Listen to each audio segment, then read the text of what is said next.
All right, so the 750, while a pretty cool upgrade off the 650, still has a couple little weird things that I wanted to work on.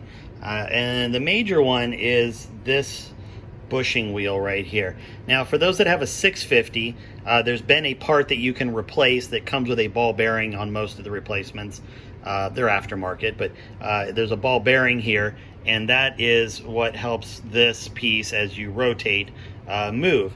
Now, the 750 comes with this whole assembly already, but this bushing piece is a little rough, and so I am going to show you what I have done to help smooth that out. So first thing, and I've already loosened these, obviously I don't run my press like this, but what we have done is we've taken this off, and give me a second and I will show you how we are going to upgrade this.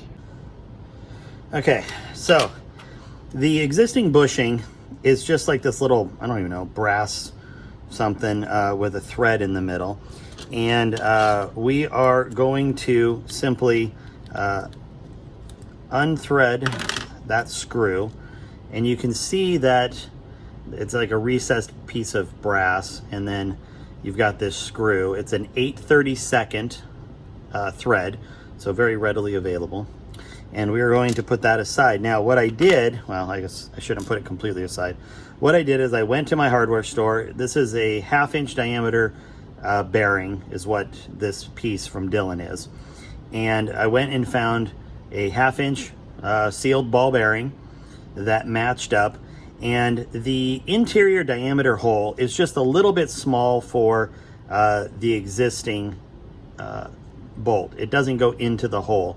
Now, it's possible you might get lucky and find one. I couldn't offhand, so I'm just going to show you how I fixed it. You may come up with something better. On a ball bearing, you've got this race in the middle here that it spins around. And so what I did is got an 8/32 with the angled head on it, right? So it's tapered, and that is so it can go through and it'll self-center on that bearing. Then I just got a number 8 washer to hold the backside so that it is distanced from this plate. And what I didn't show you, and you can just sort of see, there's a ton of goop that they put here. It's a kind of a weird, just like a lube, and I've cleaned that off. And anyway, we're just going to screw this in,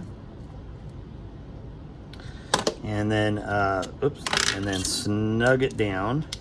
Okay, and so now that has self-centered. It doesn't need to have a perfectly fitting tube down the middle.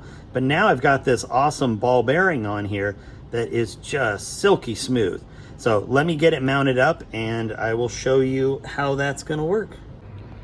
All right, so we've got it all back installed, and I've got it set where I like it to run. Now you can see there is plenty of space between the ram and that screw head right there. So there is plenty of room. Nothing's getting in the way, and there is nothing on the underside of the ram that is going to hit it either.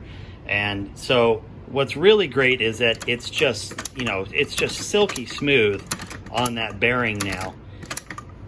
And especially when you're trying to do precision loads, what I'm looking for is I'm looking for the least amount of interruption on the shell plate, because I don't want it to be jerky where it's popping kernels out the top of my brass or doing anything weird. And so with that ball bearing in there, man, that is just super smooth. So if you're looking for something to do to get this thing running just a little bit smoother, give that a try.